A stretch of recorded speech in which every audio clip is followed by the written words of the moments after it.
ഹരി ഓം. എല്ലാവർക്കും നമസ്കാരം. രാമായണം രചിച്ച വാൽമീകിയെക്കുറിച്ച് നമുക്കൊന്ന് ചിന്തിച്ചാലോ. രത്നാകരൻ എന്നു പേരുള്ള ഒരു കാട്ടാളനായിരുന്നു വാൽമീകി മഹർഷി. വേറെ ജോലിയൊന്നും അറിയാത്തത് കൊണ്ട് മറ്റുള്ളവരുടെ സാധനങ്ങൾ തട്ടിപ്പറിച്ച് സ്വന്തം ഭാര്യയെയും മക്കളെയും രക്ഷിച്ചു പോരുന്നു.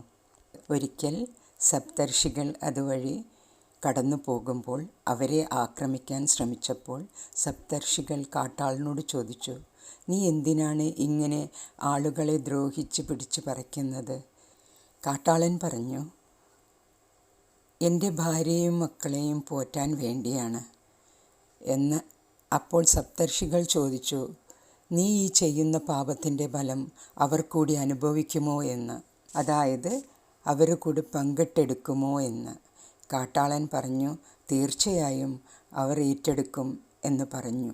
അപ്പോൾ ഋഷിമാർ പറഞ്ഞു, നീ നിൻ്റെ ഭാര്യയോടും മക്കളോടും ചോദിച്ചിട്ട് വരൂ, നീ തിരിച്ചു വരുന്നത് വരെ ഞങ്ങൾ ഇവിടെ നിൽക്കാം എന്ന്. കളങ്കമില്ലാത്ത മനസ്സിനുടമയായ കാട്ടാളൻ വീട്ടിലേക്ക് ചെന്ന് ഭാര്യയോട് ചോദിച്ചു, ഞാൻ നിങ്ങൾക്ക് വേണ്ടിയാണ് ആളുകളുടെ സാധനങ്ങൾ പണവും തട്ടിപ്പറിച്ച് കൊണ്ടുവരുന്നത്. ഇതിൻ്റെ പാപത്തിൻ്റെ ഫലം നിങ്ങൾ കൂടി ഏറ്റെടുക്കില്ലേ എന്ന്. കാട്ടാളൻ്റെ ഭാര്യ ധർമ്മിഷ്ഠയും അറിവുള്ളവളുമായതുകൊണ്ട് പറഞ്ഞു, താൻ നിരന്തരം ചെയ്യുന്ന കർമ്മങ്ങൾ താൻ അനുഭവിച്ചിടുകയെന്നേ വരൂന്നു.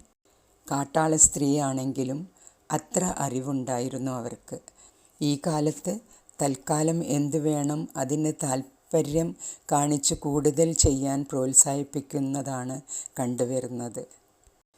പത്നിയുടെ വാക്കുകൾ കേട്ടപ്പോൾ കാട്ടാളന് അതീവ വിഷമം വന്നു. ഋഷിമാരുടെ അടുക്കൽ ചെന്നു സാഷ്ടാംഗം നമസ്കരിച്ചുകൊണ്ട് ഭാര്യ പറഞ്ഞ കാര്യങ്ങൾ പറഞ്ഞു. എനിക്ക് ഇതിൽ നിന്നും മോചനം വേണമെന്ന് അഭ്യർത്ഥിച്ചു. ഋഷിമാർ പറഞ്ഞു, ഞങ്ങൾ തിരിച്ചു വരുന്നത് വരെ മര എന്ന് ജപിച്ച് ഇവിടെ ഇരിക്കൂ എന്ന് പറഞ്ഞു. അനുഗ്രഹിച്ചു.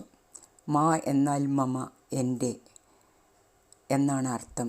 രാ എന്നാൽ രശ്മി, പ്രകാശം എന്നാണ് അതിൻ്റെ അർത്ഥം. എൻ്റെ രശ്മി എന്നാണ് മര എന്ന് ജപിക്കുന്നതിൻ്റെ അർത്ഥം. കാട്ടാളൻ അത് ജപിച്ചു കൊണ്ടേയിരുന്നു. നിഷ്കളങ്കതയും ആത്മാർത്ഥതയും സമർപ്പണവുമാണ് അത് ജപിച്ചു കൊണ്ടേയിരിക്കാൻ കഴിഞ്ഞത്. മര എന്ന നാമം ജപിച്ച് സപ്തർഷികൾ തിരിച്ചു വരുന്നത് വരെ ജപിക്കാൻ കഴിഞ്ഞത്. സപ്തർഷികൾ വീണ്ടും അതുവഴി വന്നപ്പോൾ കാട്ടാളനെ കാണാൻ ഇല്ലാതായിരുന്നു. അവിടെ ഒരു പുറ്റിൽ നിന്നും മര എന്ന ശബ്ദം കേട്ടു നോക്കിയപ്പോൾ അത് കാട്ടാളനായിരുന്നു. ഋഷിമാർ അദ്ദേഹത്തെ പുറ്റിൽ നിന്നും മാറ്റി വാൽമീകി എന്ന് വിളിച്ചു. വാൽമീകം എന്നാൽ പുറ്റ് എന്നാണ് അർത്ഥം. വാൽമീകത്തിൽ നിന്നും വന്നതുകൊണ്ട് വാൽമീകി എന്ന് അവർ വിളിച്ചു.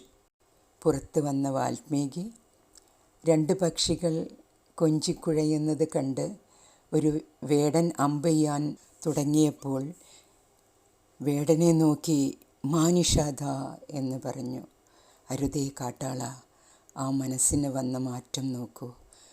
മനുഷ്യരെ ആക്രമിക്കുന്ന കാട്ടാളനായിരുന്ന ആൾ ഒരു പക്ഷിയെ അമ്പെയ്യാൻ പോകുന്ന വേടനോട് പറഞ്ഞത് ശ്രദ്ധിക്കൂ, മനസ്സിൻ്റെ പരിവർത്തനം ശ്രദ്ധിക്കൂ.